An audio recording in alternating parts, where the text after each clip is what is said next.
What would you do if one day you're diagnosed with a terminal illness so rare that the doctors say it's probably going to be named after you? Well, this is Kim Isak's life right now. He's only got 6 months left to live. Tops. The world just blurs out. His mind is reeling. He doesn't even notice that the light just turned red. Bro doesn't care, his life's over anyway. Get out of the way, idiot, someone yells and shoves him away, saving him from Truck-kun. Just can't catch a break, huh? Especially today, of all days, because he just won the lottery jackpot. Can't make this up, even if we tried. He collapses onto the street, clutching his winning ticket. He does not want to die. Desperately pleads for anyone or anything to help him. Well, folks, the good news is his prayers were answered. The bad news? He gets reincarnated into a big, bad, bald skeleton in hell. And he hates this stupid body. He can't even feel anything. It's just bones and armor. His emo moment can wait because it's go time. A pack of hell beasts charges at him. He slices through them easily. Another huge monster rushes him. He just grins and slices its head off. The final fiery blast, the last monster is dead. Extermination complete. Folks, this was Kim Isak's second life.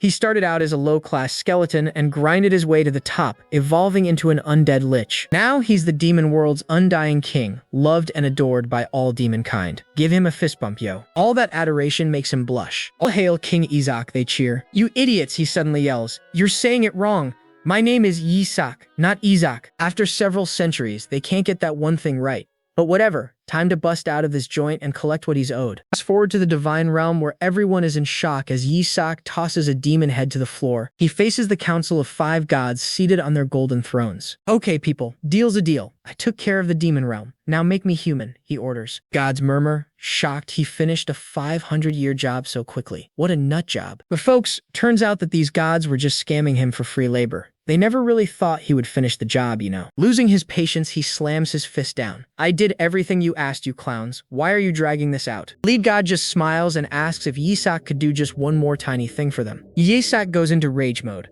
They must think he is as empty-headed as his skull looks. But he is not a pushover. He erupts in a storm of dark power, screaming at them for daring to use him. Yeah, go get those scumbags, Isak. I think he noticed the scam, one of them whispers. Isak roars, if you lousy scrubs don't turn me into a human right now. The gods are in a panic, begging for more time. It is too late. He gathers energy. Yeah, they'll pay for their broken promise with their lives. He unleashes the attack, laughing maniacally. Time for you all to become skulls, just like me. The gods scream as the devastating power consumes them. But just as his victory seems certain, the energy in his hand fizzles out. His mana is fading, and his body is completely paralyzed. He can only stand there, helpless. The leader of the gods approaches with a smug smile. He holds up a strange glowing trinket. He explains that whoever's name is written on it is completely paralyzed. Close-up reveals a bug, crackling with energy. It has Isak's demon lord name carved into its back. The gods call this their ultimate sealing technique, banish disaster. Now that they have the upper hand, they rag him for daring to defy them. His punishment? He gets reincarnated as this bug. Seriously, he's a baldy again?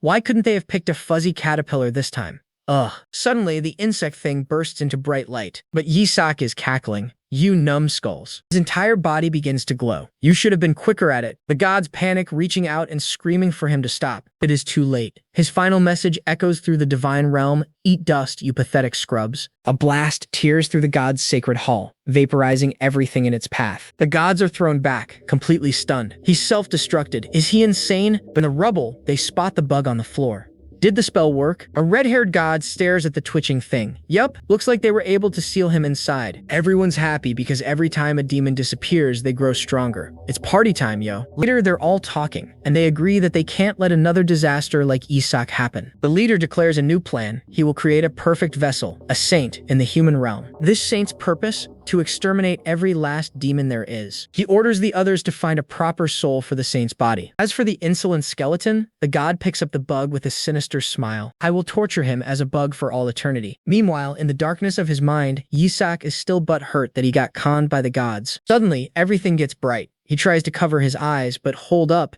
He doesn't have bug arms. He has cute little chubby hands. Huh, did he actually become a human baby? Did those gods mess up the spell? What a bunch of losers. Just then, a woman's voice cries out, oh my, the saint has opened his eyes. Isak is baffled. Saint? The nanny coos at him, but the man beside her mutters it would have been better if he had just kept sleeping. Isak processes the situation. He really became human, and these must be his nannies, but something feels seriously off. Nanny's expressions suddenly turn cold. My apologies, Holy One, but we have our jobs to do. The man holds up a baby bottle filled with a glowing, ominous liquid. We need you to fall back asleep. Forever. What the heck? He literally just died, and now he's just gonna die again? The shady Manny is getting closer, holding up the bottle with a menacing grin. But before the Manny could shove it into his mouth, Yisak turns away. Nuh-uh. None of that for him, thank you very much. Nanny totally freaks. Why aren't you eating it? After all that grinding to become human, he's definitely not chugging that sus liquid. He's trying to figure out how he even got here when suddenly, one of them calls out his name. Sir Isaac. Wait a minute. Did that bro just call him Isaac? His mind flashes back to how his demon minions always mispronounced his name, calling him Isaac instead of Yisak. Did that stupid god seriously misspell his real name when he did the spell? That has to be it. The seal failed because of a typo, and now he got reincarnated into a new body with the same name. Oh man, he's thinking about the god's epic fail and can't help but roar with laughter. Wrong move, buddy. The Manny sees the opening and sticks the bottle in his mouth. Oops. The nannies hold him down, force-feeding him. The dude's screaming, "Help me. Why is this baby so strong?" A foul-tasting liquid floods his mouth. He thinks, are you trying to unalive me with this garbage? He's got no choice but to chug down the liquid while the evil nannies look on. Meanwhile, at the Holy Empire Hellas Central East Temple, an elderly bishop strolls through the halls, his aide trailing behind. He chuckles, thinking the baby saint should be totally gone right about now. Suddenly a voice cuts in. You seem lively, Bishop. An imposing figure, arms crossed, blocks his path. It's the Emperor of the Holy Empire Hella, Alexander Heathcliff Hella. The bishop and his crew immediately bow, greeting the Empire's son.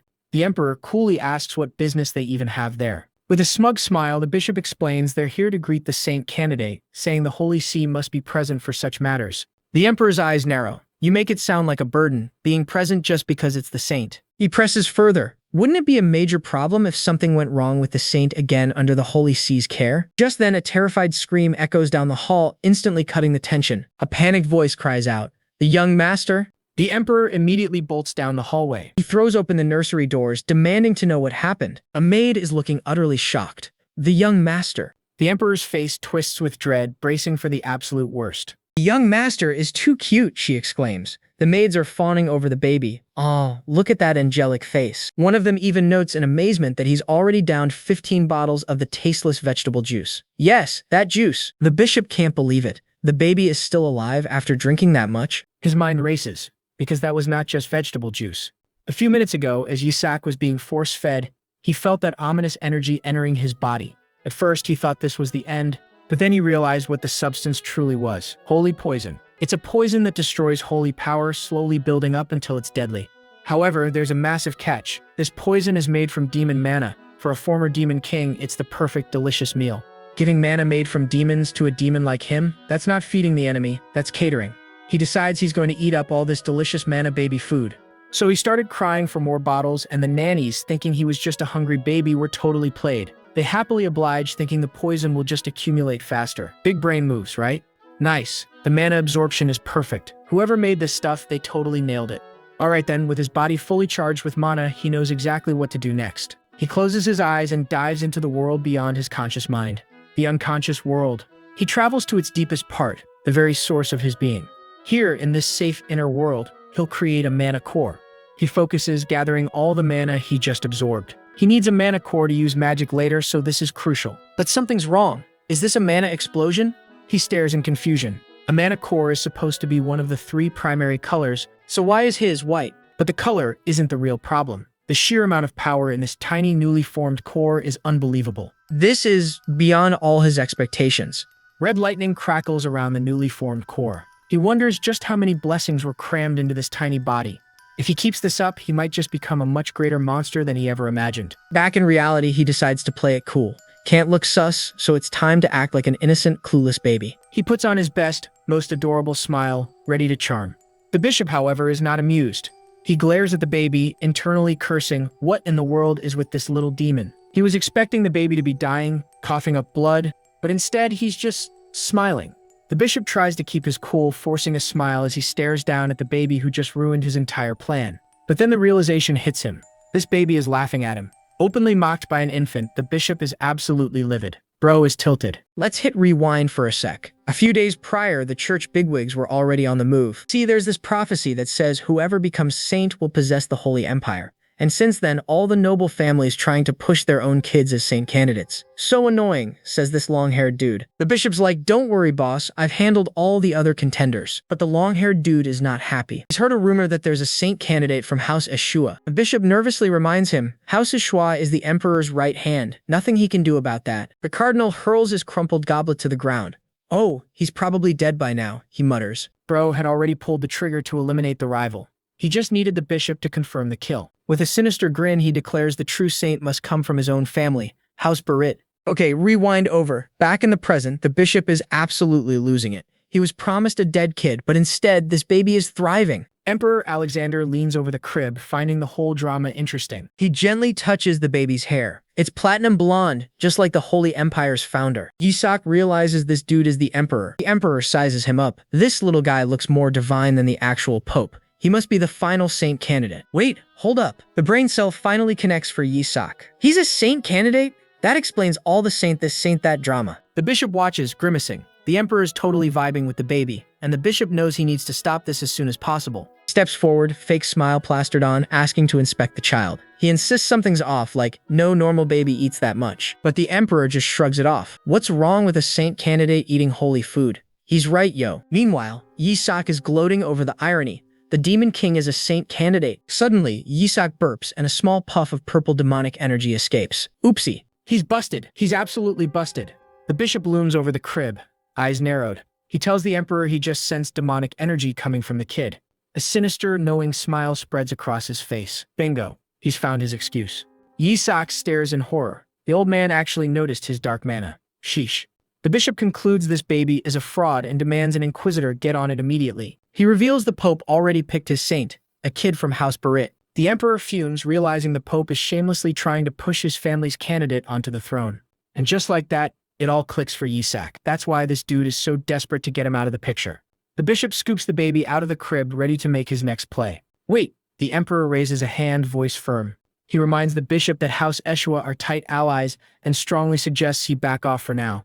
The bishop reluctantly agrees, but you know he's not done cooking. He casually drops a bomb. The pope's delaying the crown prince's ceremony until after the saint is chosen. Pure political chess. This is straight up blackmail. The pope won't recognize the emperor's son unless he gets his saint selection. Watching this whole clown show, Yisak is furious at these petty political games. Honestly, he could care less about being a saint candidate. It's way too risky with his Demon King identity on the line. The bishop sees his opening. We can just inspect the child now, he suggests, using the holy exorcism art. He declares if the baby's truly human, he'll be fine. But if he's a demon... Before he can even finish, Yisak smashes the baby bottle square in his face in a burst of bright golden light. The blow was so hard it even sent a tooth or two flying. Yisak unleashes a barrage of baby talk, which means, take that, you son of a witch. Maybe, probably. The bishop can't believe a baby bottle could hit so hard. Everyone is stunned by the brilliant flash of light. They're convinced it's holy power, meaning he must be the real saint. But Yisak isn't done yet. He starts wailing on the bishop with the glowing bottle, babbling insults only he understands. Get wrecked! The bishop, getting absolutely bodied, suddenly realizes what he's feeling. This is definitely mana. The emperor, however, is ecstatic, marveling at the brilliant light show. Yisak buffs the bottle with strengthening magic for one last hit, keeping his innocent baby facade intact. He brings the reinforced bottle down on the bishop's head as a guard cluelessly comments, "Wow, the bishop must be admiring the baby's power." As he fights, Yisak notices something wild. Every time he uses mana, he also feels a faint trace of holy power. He knows these two energies are supposed to be incompatible and suspects it's linked to that strange white mana core he found earlier. Suddenly, the absolutely pummeled bishop's eyes snap open with a horrified realization. He screams, "This baby is a heretic." Yisak gives the bishop a look of pure contempt. "You slimy clown," he thinks. He didn't plan on this much chaos, but whatever. Uh-oh, what is he about to do now? As if on cue, a terrifying demonic presence erupts in the room. We're talking a massive shadow lich just materialized out of thin air, shocking literally everyone. The emperor, absolutely raging, snaps at the bishop. "What in the holy name are you doing? You let a demon loose in the temple?" But the bishop, frantic as heck, points a shaky finger at the baby. "Didn't you see? The baby threw the totem." Emperor Alexander ignores the bishop's wild accusations like, nope. He orders his forces protect the young lord from this demon beast and the bishop. Instantly, an imperial knight scoops Isaac up, whisking him away from the absolutely stunned bishop. The bishop is utterly dumbfounded, muttering, "How could this even be?" Meanwhile, Isaac peeks over the knight's shoulder with a smug grin, thinking, "Joke's on you, you absolute fool." Safe in his guard's arms, Isaac sizes up the whole situation. Let's see how good this bishop really is. The knights, swords drawn, surround the Shadow Lich. A sinister whisper fills the air. A pure, murderous aura pulses from the Lich, like seriously dark energy. Then, the demon's voice crescendos into a monstrous roar. Kill the saint. Isaac, the actual target, just blinks in confusion. Huh? The Lich lunges forward, a blur of purple and black energy, aiming straight for Isaac. More knights instantly jump in front, shouting, "Protect the young lord." Talk about stepping up. They heard young lord and said, "Bet we ride at dawn." Isaac is just totally annoyed. What is wrong with that thing? I saved its life, so why is it attacking me? Still, he's not super worried. He figures the paladins can totally handle this. Easy peasy. Whoops. Spoke way too soon. The paladin gets instantly thrown back, collapsing to the floor. Is he really a paladin? Like, for real? The Lich barrels forward, screaming, "Kill the saint." As another knight is sent flying, Isaac just sighs. Looks like he'll have to deal with this himself. He figures with all this chaos, no one will even notice if he whips out some magic. Time to get sneaky. He really thinks he'll about to run magic in incognito mode. As the Lich screams "die" and lunges again, Isaac is seriously fed up. Why is everyone trying to kill me in this life? My stats are not even maxed. He glares at the creature, thinking, trying to kill me when I literally revitalized you. Bruh. His eyes flash a brilliant, menacing red. Not good. A powerful, overwhelming aura bursts from the baby. It projects the image of a terrifying armored skeleton king. You foolish demon kind. The Shadow Lich freezes in absolute terror, recognizing that presence. Skeleton king? With that dark aura, Isaac's hand starts to glow brightly. Instead of demonic energy, a brilliant wave of golden holy power erupts from his body. Plot twist much? Emperor Alexander can only stare, completely caught off guard. Bro is shook. The holy light engulfs the Shadow Lich, which recoils, screaming in agony as its dark form just dissolves. Badly wounded, the demon beast makes a break for it, crashing through a nearby door to escape. The knights are in awe. That was definitely holy power, wasn't it? Young Lord Isaac just drove a greater demon out. This kid's got main character energy. Gather around, praising the baby. Amazing. At such a young age, as expected of the young lord. Isaac looks at his tiny glowing hands. What is this? This really is holy power? But then he realizes something's totally wrong. I've run out of mana. He comes to a horrifying conclusion. Could it be that this strange body is turning my mana into holy power? No way. He internally panics. Wait, how am I supposed to accumulate mana then? The Holy Empire is already mana-starved. This is a serious debuff. The bishop is still screaming his accusations. That baby is a heretic that uses the powers of demon kind. How dare you crawl into the Holy Empire? He pleads with the emperor one last time. Your Majesty, I will prove it. I will uncover his real identity with an exorcism. But the emperor's voice is ice cold. That's enough, Bishop. How dare you accuse an innocent saint candidate? Not only that, but you let a greater demon loose right in front of my imperial knights. His voice drops to a dangerous whisper. I absolutely will not let this matter go, even if you are from the Holy See. Understand? The bishop realizes he's totally cornered. If the emperor gets suspicious, the Holy See is in deep trouble. He makes a final, desperate choice. To save his family, he's got to take matters into his own hands. Time for some desperate measures. A murderous glint appears in his eyes. That's why I must at least kill the saint candidate of House Eshwa. A massive golden wolf spirit erupts from his body. He's going all out. The glowing beast leaps through the air, charging directly at Isaac, full speed ahead. Isaac just rolls his eyes. This slimy clown, finally showing his true colors. He scoffs, thinking, does he really think he can kill me with something like this? Dude, please. Then it hits him. Wait, I don't have any mana left. This is a major oopsie. Just as the wolf is about to connect, a flash of brilliant blue light slices through the air. What a last-minute save. The timing, cinematic, Oscar-worthy. The energy intercepts the golden wolf, stopping its attack dead in its tracks, like totally frozen. A cold, powerful voice rings out. Who dares try to lay their hand on the direct lineage of Eshwa? A group of knights clad in blue uniforms stride into the room. It's the Eshwa Knights, making an entrance. Leading them is Relic Eshwa, seventh son of House Eshwa. Without a moment's hesitation, Relic points at the bishop and gives a chilling order. Execute the bishop immediately. No chill, literally. The bishop struggles, yelling, don't you dare lay your dirty Eshwa hands on me. Isaac's eyes widen. That name, he's heard it before. But Relic just tells the bishop, show your manners. Suddenly, all the Eshwa Knights drop to one knee, greeting their new young master in perfect unison. Super dramatic, super impressive. Relic looks down at the baby and says, sorry we're late, Isaac. Isaac is seriously impressed. These guys are way better than the Imperial Knights. It's not much, Relic says with a smile, but we've brought a little present for you. Hope it's not another meme coin.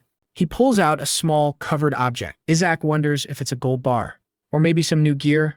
The knight proudly presents the gift. It's a figurine of the Skeleton King being beheaded. Bet that's gonna go over well. Isaac, the actual Skeleton King, can only stare. As the knight's fanboy over their saint, bro's already over it. How's he gonna survive this cringe fest? But then, a name drops that actually jogs his memory. Eshwa. Wait a minute. Oh right, he remembers. The saintess who literally came to end him. The one who spearheaded the whole Divine Realm raid. And guess what? Every single one of them, generation after generation, came from this exact family. Horrible, awkward truth hits him like a truck. He's not just a saint candidate, he's been reborn into the family of his absolute arch-nemesis. Talk about a plot twist. As his new family fawns over him, all Isaac can think is, seriously, these Eshwas are bugging me. Meanwhile, that disgraced bishop is still having a full-blown meltdown. He's screaming about how the Eshwas are heretics. No chill, this guy. He vows to expose baby Isaac's true identity, calling him a monster. Oh, the drama. The bishop keeps going, but Relai isn't about that. He draws his sword with zero hesitation. Before the bishop can even finish his sentence, bam, a flash of steel. Instant silence. Relai stands over the body, giving him a cold lecture. He tells the bishop to be grateful his head is still attached. Savage. Isaac, ever the strategist, is kinda impressed. This dude just bodied a bishop from the Holy See.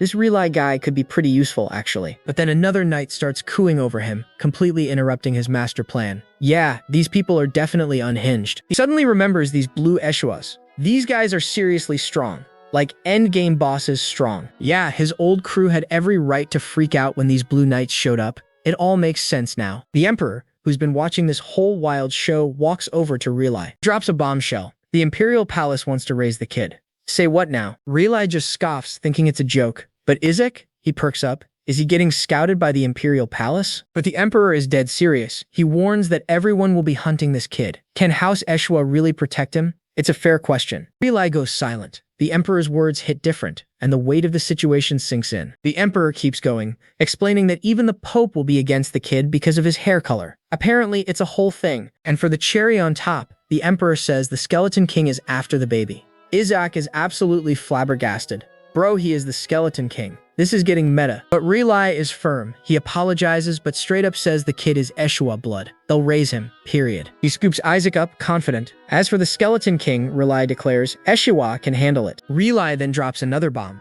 The previous saintess, Melissa, would actually be stoked to meet the Skeleton King again. Isaac's blood runs colder than an ice bath. Melissa? As in, the same unhinged saintess he fought right before his epic showdown with the gods?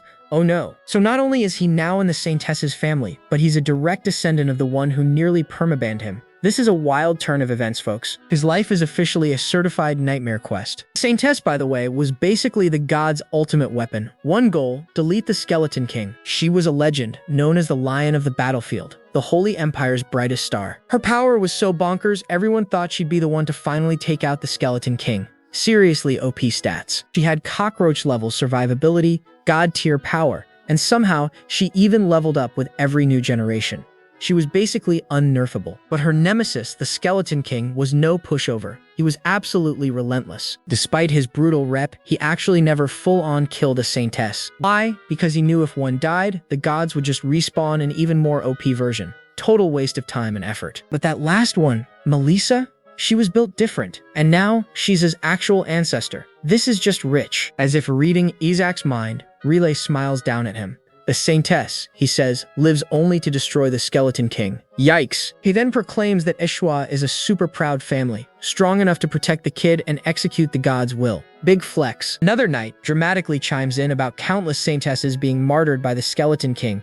Isaac internally fumes. Bro, I didn't kill a single one. The knight keeps spinning these wild stories of their deaths. Isaac mentally fact-checks them all. The one who died in the labyrinth? Not his fault they're bad at directions. Those 5 who died of stress should have just gone to a hospital for real. Relai tries to soothe the now fussy baby, saying it's fine even if he's cursed, but Isaac is absolutely not okay with this whole situation. Lifting him into the air, Relai says they're thankful he's here.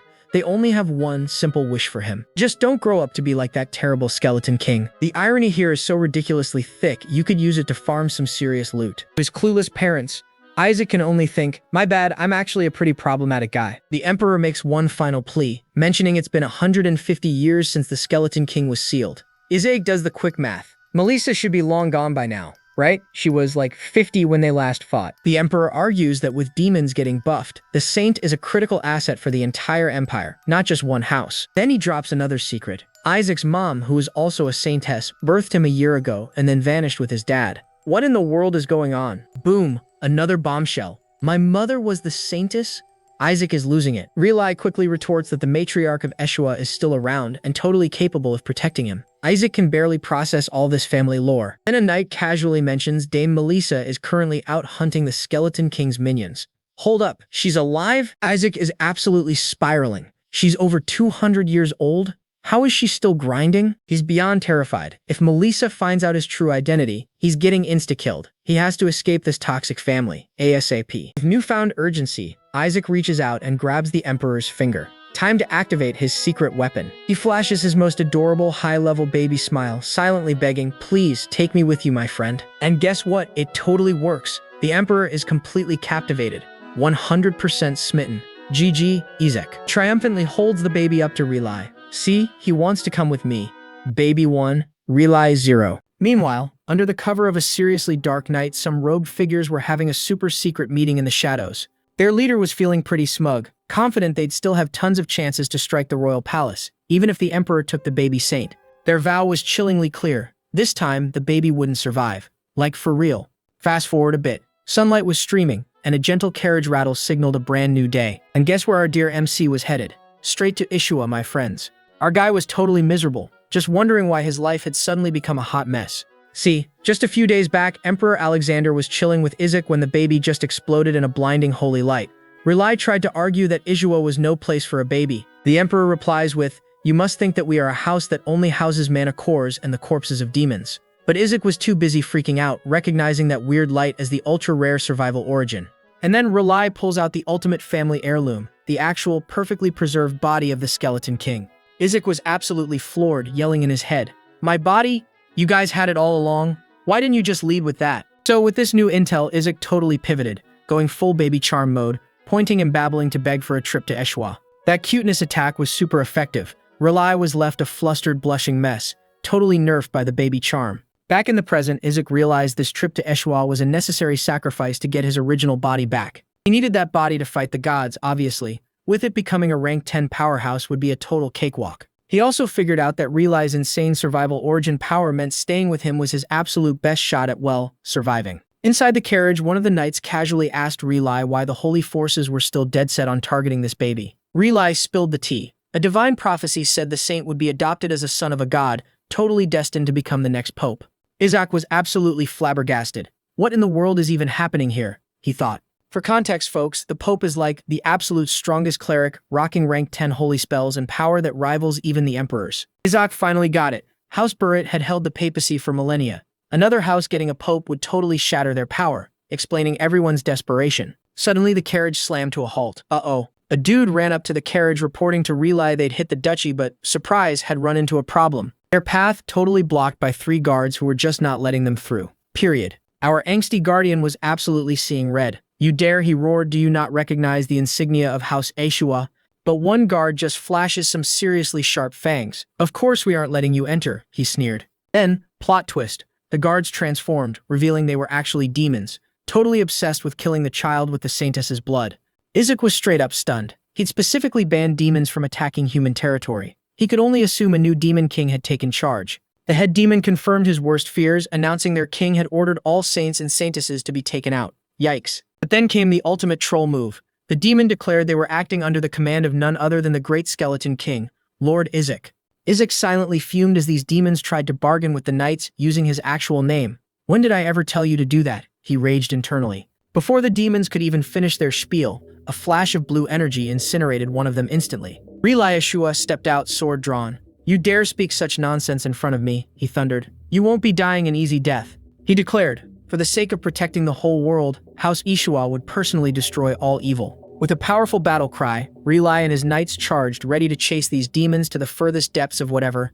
Relai was out there cursing the wicked Skeleton King, thinking he sent his own guys to die just to escape mortality. So much drama. The demons, totally misinformed, charged right back, screaming, "Do not insult our Skeleton King Isaac. Everything is for his revival." The knight holding Isaac apologizes for the rough handling and takes him someplace else. Safety first, folks. He whisked Izak to the edge of the woods for safety, telling him to just chill there. Then the knight cast a spell, wrapping Izak in a super powerful protection barrier before jumping back into the fray.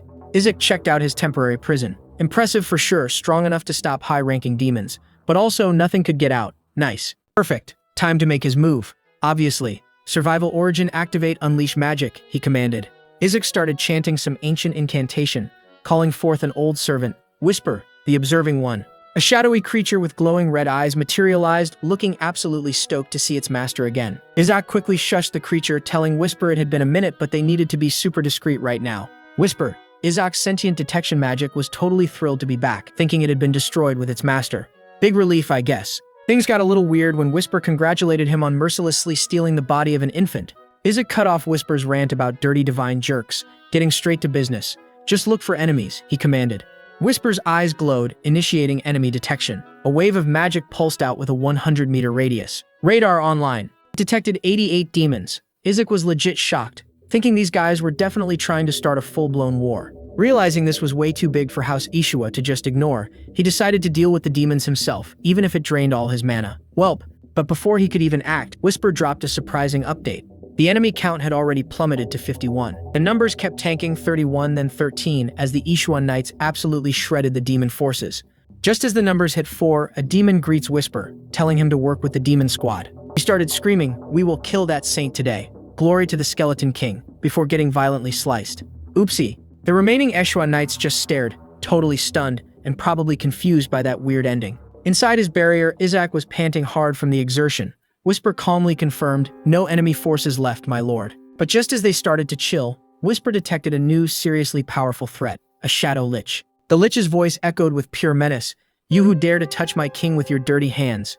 This terrifying shadow lich then finished its threat, roaring that they'd all pay with their lives. Talk about a bad time. Meanwhile, Izak was absolutely dumbfounded, thinking, what's up with this guy? Things are just getting started. This freshly spawned shadow lich, oh, it's absolutely furious. Legit raging that its one true master is stuck in a squishy baby body. It glares at the Eshwa Knights, screaming a whole threat. Don't even look at the kid with those gross eyes. I'll legit rip them from your skulls. Maybe Izak internally sighs. Welp, this overzealous creep just figured out he's the actual Skeleton King. Big yikes. As Relay preps his knights for battle, Izak starts full-on panicking. He's babbling, trying to warn the lich not to touch his mana core, aka his entire lifeline. A knight tries to calm the baby down, but the lich totally misreads Izak's babbling. It thinks Izak actually recognizes it. Awkward. "I'm coming, my master," the lich yells, zipping past the knights. It makes a total beeline straight for the baby. Stand culture is wild. As the lich barrels toward him, Izak decides to use this fanatic for some quick utility. He mentally orders it to break the protective barrier. Work smart, not hard. The lich happily obliges. "I have received your order," it roars. Its arm transforms into a shadowy blade, shattering the barrier into dust. The knights cry out in alarm as the barrier shatters. Relay screams Izak's name, but the baby is perfectly fine. "Chill out, dude." Held aloft by the lich's shadow tendrils, Izak gives a little baby gurgle. Apparently this translates to good work, classic Izak. But then Izak tells it to knock it off and get some rest. The licha, utterly confused and heartbroken, can only scream, "Master?" With a final agonizing "Why?" The lich is completely obliterated. Poof, gone. Thanks to a wave of Izak's raw power, Relay and his men are stunned. Bro wonders aloud if the baby just like totemized a demon. Wild flex. The guy totally loses it, cheering that Izak totemized a demonkin on his very first try. That's a holy spell usually reserved for a saintess or a cardinal. You know? Relay stays skeptical, sensing zero holy power. But the enthusiastic knight argues the lich clearly sensed a threat. That attack proves Izak's worth. Period. "Our young master is just that great," the knight declares. Positive Izak is the saint. Relay can't deny the kid is special. Still, Relay can't shake his concern. But why did it have to be a young boy, he wonders, his expression hardening. Uh-oh, plot twist incoming. The knight proudly declares his intention to protect Izak's future. After a moment, Relay has a change of heart. He admits he was being foolish. Character development speedrun. He was only afraid of the Skeleton King's curse, but now he sees Izak will bring glory to their house. Taking the baby, he grins, "Let's go home, Izak." He tells the baby he has insane talent, destined to be an incredible holy knight. Izak is cool with that. He just wants his original body back anyway. But Izak's world comes crashing down. Relay adds, "And even if you don't live very long, I'll save you no matter the cost." Wait, what? Hold up. Why did that sound like a death flag? Izak tries to protest, but Relay just thinks he's hyped. The first lesson, cursing the Skeleton King. Brutal. "Ooh, you Joshua jerks," Izak thinks, completely resigned to his fate. This is going to be a long ride. Their carriage pulls up to the ridiculously massive, opulent Joshua Duchy estate. This place is basically a real-life meme coin mansion. Peeking out the window, Isaac fumes at how rich these demon-slaying people are. He flashes back to when he struggled to feed his own empire. Unfair much? Whisper notes that just one of those statues could buy 10 Demon King castles. I know, so shut up. Isaac grumbles, still salty. Rely welcomes the baby to the Joshua residence. This is literally where monster slaying and exorcism began on the whole continent. Big legacy, I guess. Rely looks outside. Look at that. Once you grow older, you'll be just like those kids. Oh, the foreshadowing. They're all screaming, "Die, Skeleton King," as they savagely beat a training dummy. A dummy made in his likeness. Yikes. The kids keep stabbing and cursing the dummy. Rely just laughs, super proud. Isaac, meanwhile, is sweating, thinking, is this entire family a bunch of zealots? Isaac decides it doesn't even matter. He'll just infiltrate the Holy Empire, burn the Emperor alive, and rebuild this whole place as the Isaac Empire. Big plans, little dude. Whisper calls him petty for getting mad at children playing. Isaac just tells it to shut up and scout the area. Priorities, Whisper. Whisper happily agrees and scans the area. Immediately, it finds dozens of mana cores embedded in the mansion itself. Loot alert. Awesome, Isaac thinks, practically drooling. He's never seen so many in one place. How many demonkin did these guys farm anyway? As the carriage stops, Rely orders a servant to prep his room for Isaac. But the servant apologizes. Orders are to take the baby to the annex instead. Oh, what now? Apparently, the fifth young master gave strict orders not to let Isaac in the main building. Rely is absolutely ticked. Drama alert. Rely sighs about his brother's pettiness. Isaac wonders why he has to go to the annex. Then Whisper excitedly points out, that's where all the mana cores are, my lord. Rely declares he won't let his nephew stay in some haunted annex. Isaac immediately starts babbling, desperately trying to say he actually wants to go there. Free loot. Rely just thinks he's excited for bedtime stories about killing him. Do you want to kill me? Isaac thinks in horror. His family is something else. Suddenly, a super condescending voice cuts in. Why are you making a fuss over picking up some homeless child? Rude much? He asks why Rely is going against his own brother after being away for so long. Major beef, apparently. It's the fifth son of the Joshua family, Goel Joshua. One look at his smug face and Isaac knows, this guy's a certified thug. And just like the thug he is, Goel gives a condescending smile. He tells them to put the baby down, sneering that he'll just send Isaac to the annex anyway. Rely, absolutely fuming, fires back. This kid's a Joshua descendant. You can't just exile him to the annex, a place for outcasts. Clutching Isaac even tighter, Rely declares he'll read him bedtime stories of the Skeleton King's defeat in his own room. But Isaac is low-key desperate for that mana-filled annex pronto. Goel just scoffs, pinching the baby's cheek. Seriously, where did you even find this skeleton of a child? He leans in close, sneering, descendant my butt. Isaac glares, wondering if this guy is just a certified delinquent. As Rely pulls the baby away, he confronts Goel directly. Do you really think I don't know why you want to send this child to the annex? He accuses Goel of trying to label the kid as cursed just to get him out of contention. That phrase, out of contention, makes Isaac's blood run cold. This can't happen. His whole grand scheme, suck the household dry, become the saint, then the pope, and finally get revenge on the gods, is in jeopardy. Goel just grins, saying since a demon already came for the kid, he might as well be cursed already. An Eshwa knight immediately leaps to Isaac's defense, shouting that the young master banished that demon himself. That proves he has the holy powers of a saint. Goel remains thoroughly unimpressed. How much effort did you put into covering this steaming pile of garbage, he mocks. If you want to call him a saint, show me his stats, bro. Whisper, the cheeky menace, suggests showing off by summoning a meteorite. Isaac is not amused, instantly facepalms internally. Like, chill, Whisper. Goel looks into the distance, a smug plan forming on his face. He points to a withered, blackened tree oozing with dark energy. That holy tree died because of a demon's dark mana, he explains. His voice drips with sarcasm. So if he really has what it takes to be a saint, he should be able to revive that easily, shouldn't he? Isaac internally groans at these totally extra descendants of Melissa. But then Goel drops a bombshell that gets his attention. Your first son is missing, and your second son is adopted. Isaac's eyes widen. Wait, what? Without a word, he grabs the panicking Whisper. With a grunt, he hurls the poor thing towards the dead tree. Go fetch! Rely starts to protest that the tree has been dead for 70 years, but he's cut short by a sudden surge of power. He stares in utter disbelief. The holy tree. A miraculous green light washes over the dead branches. In an instant, the entire tree explodes with vibrant life. Goel and Relay can only stare dumbfounded. Goel mutters that even their most powerful healing and purification magic couldn't save it. Isaac just smiles to himself. It was nothing, really. He just had Whisper absorb the dark mana at the roots. Now Whisper's feeling a little bloated.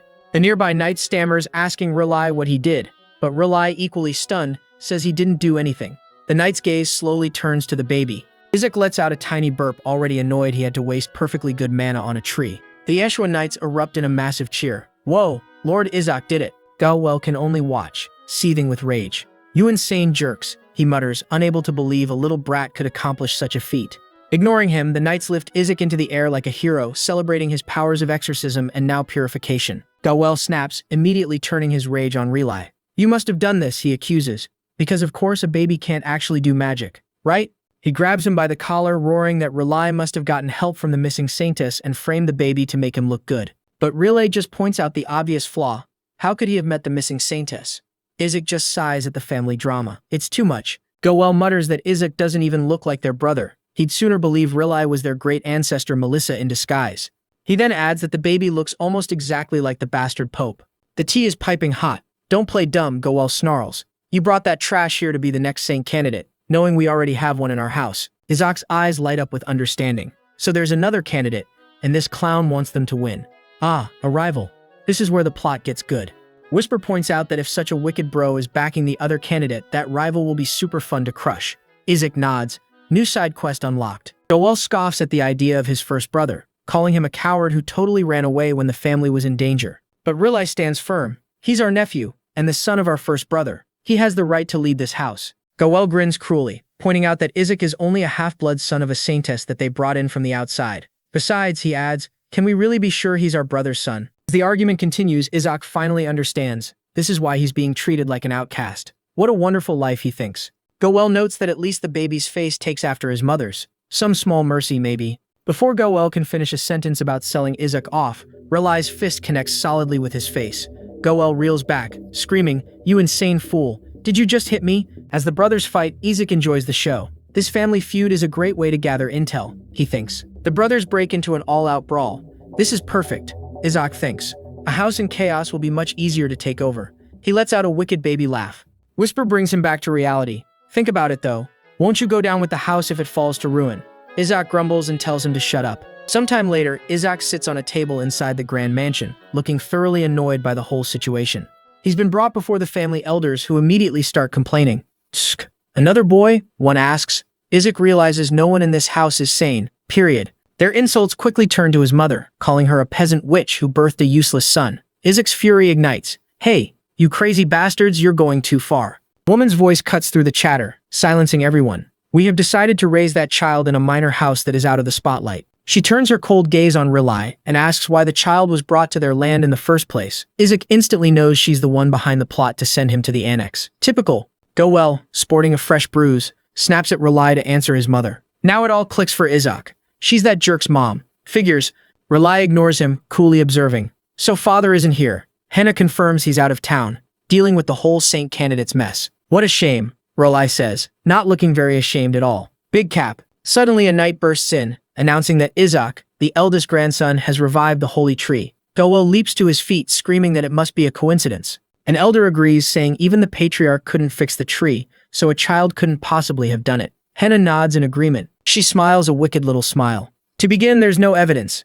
Another elder chimes in, saying that while the tree's revival is a blessing, they can't attribute it to the baby. Izak glares at the whole lot of them. Seriously. Fine. They want proof? Izak raises his tiny hands, and the entire room is engulfed in a massive surge of power. Get ready to be schooled. A swirling vortex of pure blue, holy energy bursts forth from the baby, washing over everyone in the hall. It's giving main event vibes. One of the elders gasps, his face a mask of shock and awe. This energy, it's the energy of the holy tree. With everyone completely stunned by the overwhelming holy power, Izak throws his arms open with a devilish grin. In his mind, he's got just one message for them. You clowns. Yeah, the family elders are absolutely gobsmacked. Bro just hit him with an ultimate ability. One elder pieces it together. The only way Izak could have yeeted that mana. He gave it a physical form first. Big brain moves. Another elder chimes in. That exorcism method? Super risky. One wrong move and it's game over for the holy tree. Major stakes. Which is exactly why the patriarch chose the safer, slower strat initially. Meanwhile, Goel is having a full-blown mental breakdown. He cannot believe what his ears are hearing. No cap, he thinks. There's no way a literal newborn just pulled that off.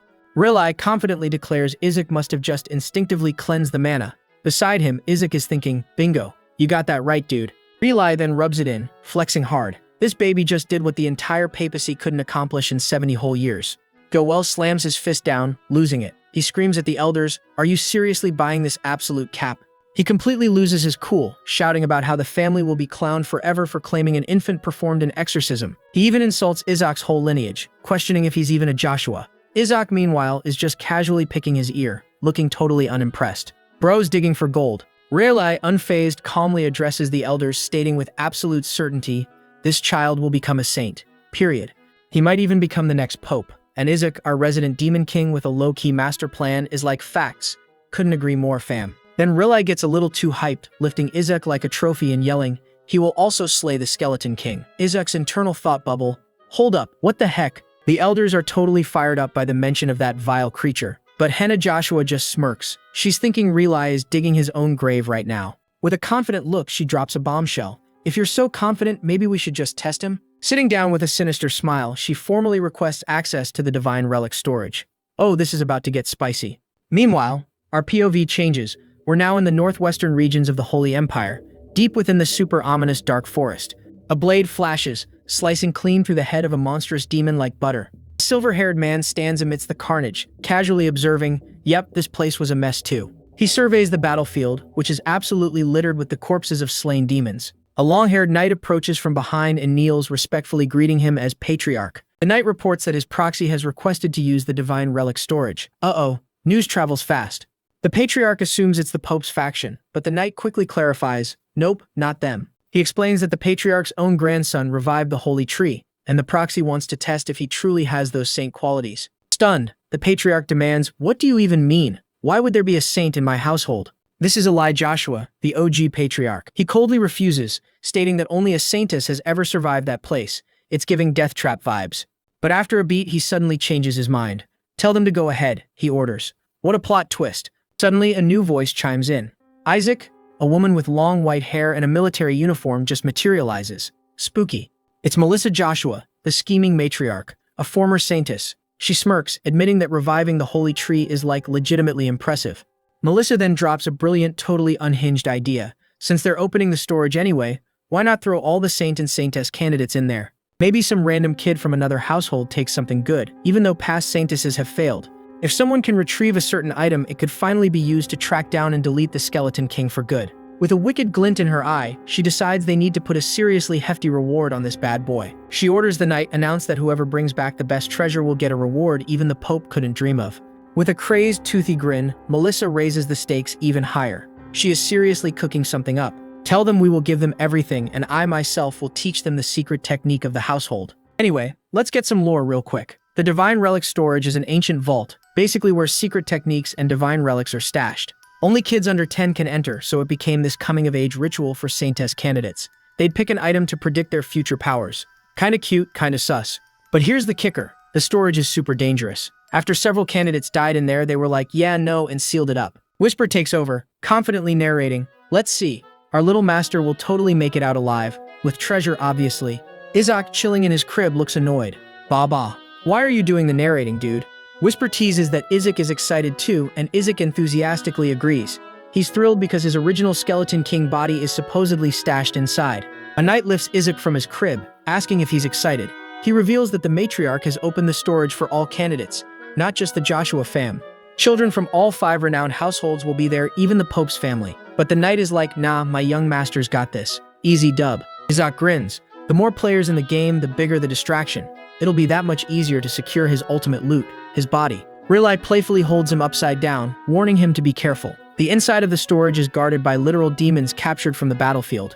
Izak isn't worried though. If these demons were caught, they're probably like 6th rank or lower. No match for his OP overpower skill. Piffed, but the bomb is dropped. Nope, there are 8th rank demons and even worse, a 9th rank dragon guarding the place. Gulp. Izak and Whisper are both in total disbelief. Are the Joshua household completely unhinged? A full-on dragon guarding a place where babies are going. Whisper tries to be positive, like, "Hey, at least you know a lot about dragons." But Izak just starts sweating nervously. Hard. He remembers his past life, grimly thinking, "Oh snap, dragons are dangerous in a whole different way. I've scammed a bunch of those guys." A flashback shows massive, furious elder dragons roaring. "What the heck did you sell to those kids? Even the elder got scammed. That skeleton loser. He scammed like 70 of them. This is majorly bad. Dragons have insane memories and might just recognize his soul. Yikes." Whisper cheekily suggests it's, a good time to switch masters. Isaac grits his teeth and snaps, I can hear you, dude. This leaves him no choice. He can barely handle 6th rank demons right now, let alone 8th rank demons and a whole dragon. He needs to level up fast. To fight them off, he's gonna need a serious power-up. Like seriously. He needs to literally rob the Joshua household of all their mana cores. With a determined, greedy grin, he makes his decision. To the annex. Time for a heist, boy. Fresh off his epic heist plan, baby Isaac is studying deep within the lavish Joshua Duchy. Whisper floats over, totally stressed. Master, you good? Whisper adds, bro, you look like you're about to get yeeted by an exorcist. Isaac internally rages. If only he had holy power, he could literally master the very spells designed to unalive him. Whisper totally freaks. It's convinced Isaac's about to mind control a priest with dark magic, framing the whole Joshua fam as demons. But Isaac just sighs. All this complicated holy magic theory? Absolute gibberish to him right now. Suddenly, he's scooped up by Eshwa. Dude, you look wiped, Rilai says. Guess it's been a day. Oh right, Isaac remembers. Baby's gotta clock in 16 hours of sleep a day. Big brain time for a tiny body. As Rilai carries him off, an Eshwa knight spies the Holy Magic for Dummies book Isaac left behind. Confused much? In the nursery, Rilai gently places a hand on Isaac's head, casting a holy spell. A warm golden light envelops our baby MVP. It's the regenerate spell. Isaac is beyond hyped. Great, he babbles, hyped. Next, attack spell, Uncle. Meanwhile, a frustrated Whisper tells him to chill. The knight reminds Rilai that Isaac needs to hit the annex soon. Annex. Isaac's brain cell activates the heist. Gotta clear the zone. Isaac immediately faceplants into the crib, pulling the classic fake sleep move. And somehow they totally buy it. Bro sleeps fast. The knight marvels. Rilai agrees. Such an amazing child. Isaac internally screams at their gullibility. The two decide to bounce. Isaac can't help but think what absolute noobs they are, peeking over the crib railing. But wait. Just as they're leaving, the knight suggests taking the totem for safety. Isaac's eyes pop open. Hold up. What? Rilai agrees, calling it Isaac's precious first totem. He orders the knight to display Whisper somewhere visible. No, that's not just a totem. That's free mana loot. They can't just take his power source. Looks like there's no choice now. He'll have to go full goblin mode on the annex mana core. He clambers out of the crib, mission crawl. Whisper is immediately skeptical. Bro, you serious? Crawling all that way? You gonna make it by next week? Isaac confidently tells him he's got a master plan. Just open the door already. Whisper opens the doors, then pauses. Wait, Isaac can't exactly fly. He plummets to the floor with a baby-sized thud, only to find the next door locked and wholly sealed. That concerned uncle just hardcore baby-proofed. He can't just smash it open. Everyone would think it's an attack. He's officially soft-locked. Whisper can't carry him all the way, and using magic would only make this side quest harder. He struggles to his tiny feet, trying to debug this ultra-baby-proofed mansion. Suddenly, the door he's leaning on creaks open. A young boy peeks out, totally jump-scared by a baby. It's Shuri Joshua, Gawel's son, 5 years old, and another saint candidate. He immediately points out Isaac can't even walk yet. So this is his supposed rival? Isaac eyes the blood on Shuri's bandages. Whisper immediately goes full rage mode. Who dared touch my master? Shuri scoffs, big braining. That totem is too advanced for even a genius like him, let alone a mere baby. He conjures a small ball of holy light, showing off. It gets Isaac's attention. All right. With a totally devilish grin, Shuri declares, I'm the one who's gonna be the saint, not you. Meanwhile, Isaac prepares to snatch a training dummy's mace like a boss. With a gleeful, mischievous smile, he shoves it over right on top of the kid. Yup, he found his ride. Genius level play, y'all. Shuri rubs his head, sputtering. Do you even know who I am? Isaac doesn't care. Kid looks just like that delinquent Gawel. Must be his mini-me. Shuri was charging holy mana for an attack, so in Isaac's playbook, that kid deserves a serious beatdown. And then Isaac pummels the older boy. The mercy left the chat instantly. Whisper cheers him on, like a proud hype man. Isaac internally yells, accept your fate, insolent brat. You're my new ride. Shuri winces as a blast of energy erupts. A magical shield pops up, stopping the bottle cold. You think you're so special? Shuri shouts, finally having a defense. Isaac looks on, a little surprised. Shuri immediately boasts, surprised? Nobody my age can use 3rd rank holy defensive magic. And it's way too soon to be surprised. Shuri grins, powering up for round 2. He unleashes a 3rd rank holy attack magic, Radiant Holiness. Bro is cooking.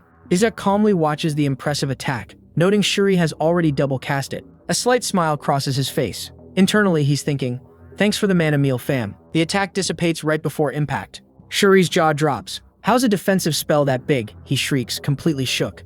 Isaac grins. The boy wondered how he even pulled off that spell. Uncle Rilai never taught him. Then Isaac perfectly mimics it, conjuring multiple orbs of radiant holiness. Yeah, he's just built different. He launches them at a terrified Shuri. Thanks for the free tutorial, kid, he thinks. No way, Shuri cries, full-on scrambling backwards.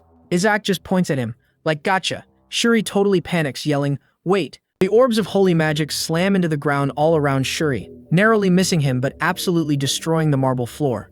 Whisper watches the chaos. Master? Killing a Joshua family member, is that chill? Izak coolly replies, who said I was killing him? Shuri sits amidst the cracked floor, totally unharmed. Huh? He mutters, utterly confused. He leaps to his feet, absolutely furious. You couldn't even hit me. Why'd you scare me like that? He boasts, no attack spell can touch a saint candidate like him. Then he freezes. A dark voice growls, you dare. Try to attack my master? Yeah, it's Whisper, full-on unhinged. Whisper manifests as a towering, terrifying shadow demon. Red eyes glowing, pure murderous intent. A major boss fight energy. You truly wish to be unalived, it bellows, shadowy claws reaching for the boy. Shuri can only whimper in terror, utterly frozen solid with fear. Bro got owned. Just then, a tiny hand pats Whisper's massive, shadowy form. Classic Izak. Izak is chilling casually on the demon's shoulder, looking down at Shuri with a bored expression. What are you even doing, Whisper? He seems to ask. With a wicked grin, he babbles, his true thoughts crystal clear. Carry me, you ride, to the annex. Still frozen solid, Shuri Joshua's mind is buffering hard. He's dreaming of becoming the future saint.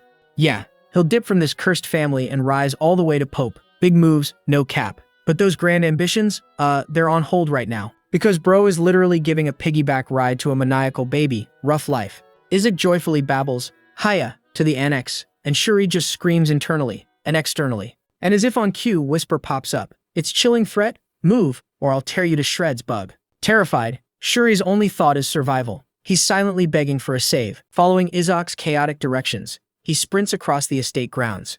With a demonic glint, Izak growls, you wanna die? Get it together. Shuri suddenly skids to a halt. His eyes go wide with horror. He recognizes their destination. It's the Joshua residence second annex, aka the haunted house. He totally freaks out, screaming, why'd this menace drag me here? People died in there and the patriarch totally forbid entry. But Izak, he's grinning like a maniac. He senses dozens of mana sources inside. Bro, this is a jackpot. Like decades of power grinding right here. Izak whacks Shuri with his new toy. Let's go, brat. But Shuri is too terrified to move. Then Whisper steps in again. Shut up and walk, you mutt, it hisses. Shuri immediately clams up. Someone get popcorn. This is power dynamics in HD. Reluctantly, they step inside the dark, dusty building. Shuri is not having a good time. Izak observes the inside. It's even worse than he expected. As he scans the area, he notices something sus. Whisper confirms his suspicion. The whole building is sealed. Master, every door has a barrier. Shuri sees his chance. Hey, let's just dip, everything's locked in here. Izak's response, he just yanks Shuri's hair. Ouch. Shuri realizes they're headed for a hall lined with past patriarch portraits. He scoffs, thinking Izak wants to be patriarch. Pointless, Shuri declares smugly. The next patriarch is gonna be me. Izak completely ignores him. He smashes his mana-infused toy right into a barrier over a portrait. Shuri screams in horror. Our ancestors. Bro, are you actually crazy? What are you doing to the patriarchs? Izak looks back, annoyed. Why would anyone even barrier a portrait? Fair question. Whisper happily announces the barrier is broken. Izak lets out a triumphant nice. Path clear, Izak hops off Shuri's back. He crawls towards the opening. Shuri is left flabbergasted. Hey, are you crazy? Where are you going after all this? Izak ignores him, entering a room that's a literal treasure trove. He quickly orders, Whisper, lock the door. The heavy doors begin to slam shut. Just before they close, Izak taunts him. A kid like you doesn't need to know. Alone at last, Izak sits in the mana-filled room. Let us begin, he thinks. Outside, Shuri pounds furiously on the door. He's threatening to spill all the tea. I'll tell them everything. You're getting kicked out. Suddenly, a voice calls his name. He turns to see Relay Joshua and other family members approaching. Relay sternly asks, Shuri, what are you even doing here? Before Shuri can tattle, an elderly woman furiously scolds him. You're in the forbidden annex, and you brought Izak?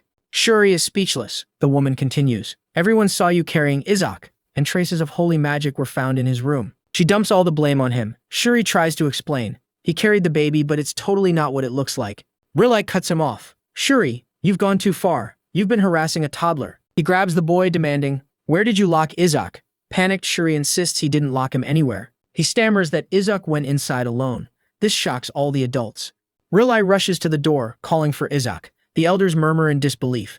The door creaks open. It reveals Izak, who immediately starts bawling his eyes out. Someone give this baby his Oscar. The adults rush to him, concerned. Geez, one remarks. He looks terrified. Relay scoops him up, relieved. He seems scared, but nothing looks like it happened. He then turns and gives Shuri a look of deep disappointment. The side eye is strong. You should be ashamed of yourself, Shuri. As Relay walks away, Izak gives a little glance back. He gives Shuri a little mental thank you. Bro got played. Then he flashes a massive, sinister grin. I had a nice mana meal thanks to you. Shuri finally snaps, screaming in a fit of pure rage and confusion. This is peak comedy. Meanwhile, Izak is practically vibrating with power. He just gained 100 years worth of training in like 5 minutes. He holds the crystallized mana core. Right, he thinks, with this much mana, I can finally use the plan. Let bro cook. Even after maxing out his mana stats, Izak is back to grinding. He's deep in some ancient docs when Relai pops in.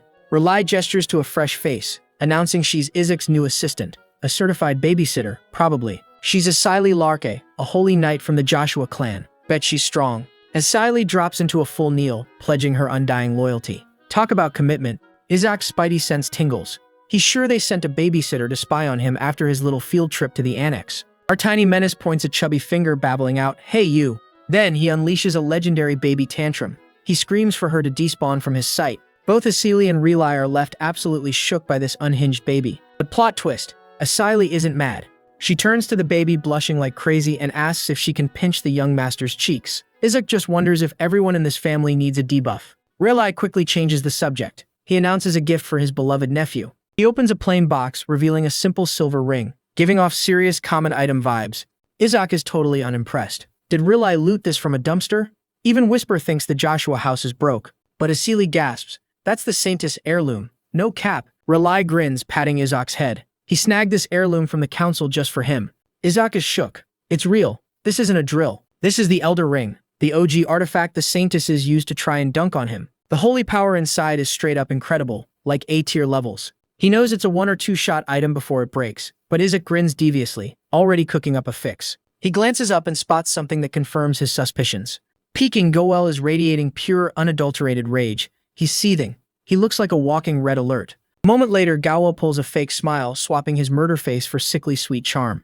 "Oh, how lovely you are," he coos. He asks if his little nephew is vibing. Izak is disgusted. This dude just glitched. Things are getting complicated. Flashback time. Goel reveals his master plan. He broke the relic storage's blessing device to stop Izak, but they gave him the heirloom instead. Bro got outplayed. He even argued with the elders, trying to funnel the heirloom to his son Shuri, but he was shot down. Shuri already got a blessing. Don't be greedy, right? Goel grits his teeth, absolutely seething. His real scheme was to swipe the heirloom while pretending to donate it. He knew no one else understood its true value. Back in the present, Goel scoffs at Relai's gift, calling it useless. Relai is appalled he'd disrespect a Saintess's artifact. Goel smirks, claiming he couldn't possibly give his precious nephew such a noob-tier item. He whips out his own gift, a gaudy, glittering ring with blessings from the Sancta Sedes. Very extra. He taunts Relai, saying this precious item is way better for the relic storage. It's something Relai could never even touch. But Izak isn't having it. With a powerful nope, get lost, he lands a mighty baby slap right across Goel's face. He snatches the box, declaring it reeked of the Pope's foul stench. Hard pass. And with a mighty heave, he yeets the box right off the balcony. The precious ring soars through the air, accompanied by Goel's pathetic screams. Relai is absolutely floored. Goel's ring looked 1,000 times more valuable than his own cheap one. Yet, Izak chose his gift. Relai is legit tearing up. "Izak, my lovely nephew," he cries. He joyfully tosses Izak into the air, promising only the best loot from now on. Azili cheers them on. Meanwhile, Goel's men are frantically diving into the fountain below. Find that ring or else they'll never find it. Izak reveals he cast weight magic on it. Whisper praises his master's commitment to avoiding cursed items. Izak then casually tells Whisper to go collect it at dawn. Easy pickings. After all, he smirks, that thing's worth big mean coins. He'll just sell it. Down below, Goel wails in pure despair. Chef's kiss. Later in his office, Goel slams his fist down. That little brat, he fumes. He's absolutely livid, knowing how much that ring cost him. He eventually cools down, figuring the baby can't even activate the Elder Ring anyway. Copium. His associate agrees, explaining that to use it, Izak needs holy power from 20 people. Totally impossible for a baby. Goel smirks, wondering if 10 people will even show up for Izak's first birthday. Bet. The next day, the estate is absolutely swarming with people, like a whole guild raid. Asili is amazed. 148 saint candidates and 4,000 nobles and servants. What a crowd. She excitedly tells a sleepy Izak that everyone is here. Ducal families, marquise families, even the emperor. Max-level prestige. Izak is just annoyed. He figures the lazy gods randomly spawn saint candidates everywhere. Typical. Relai is also surprised. He expected everyone to think it was a trap and bail. This turnout is sus. Suddenly, a booming voice yells, "Of course it's not a trap. What are we, noobs?" A cheerful man in a white coat appears. It's Count Simon Age, Merchant Union head, aka Relai's best friend. He made an entrance. Relai is shocked, but Simon says the event rumors went viral. He had to show up. He laughs, explaining that if even the weakling boys of the Joshua house are here, it must be safe. Low bar, folks. Plus, with what the Joshua household head put on the line, who could miss this? Even the Pope's family is attending. Isaac perks up. What exactly is the rare loot on the line here? Relai scoffs. The unfriendly Pope's family would never show in Joshua territory. They gatekeep commoners. Simon loudly argues his son Armon is a saint candidate, so he's got every right to be here. Pope's family needs to chill. Relai tries to hit the mute button on him, but Simon dismisses the warning. A cold voice cuts in from the doorway, quoting an old saying, "Nothing is as dangerous as a vulgar friend." A tall, sinister man with long hair steps in. He declares that ancient wisdom is never wrong. Such a drama king. Simon and Relai both freeze. Their faces are pale with pure fear and shock. Major jump scare. This newcomer is Bishop Barrett. He's rocking a terrifyingly smug grin, like he just leveled up. He walks past them, sneering about the weak Joshua household hosting this event.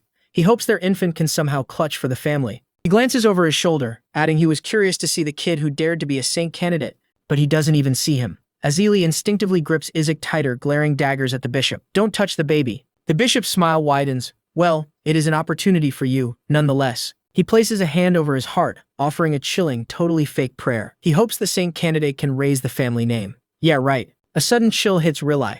Is this entire event a political trap set by the Sancta Sedes? That's mega sus. He realizes the saint candidates went from 25 to over 148 in 1 week. That's a massive nerf to Isaac. The Holy Authority is clearly ignoring this. They're letting any family throw in a candidate. Max Chaos unlocked. Relai clenches his fist tightly. The horrifying truth dawns on him. This is bad. In this competitive chaos, a rival could easily orchestrate an accident to harm Isaac. It's giving death game. He concludes grimly. Isaac is in incredible danger. Our baby Chad, however, just looks bored, picking his own nose. He's totally unfazed. That's a wrap on this recap. Hit that subscribe button to help us keep pumping out awesome content. Catch you in the next one.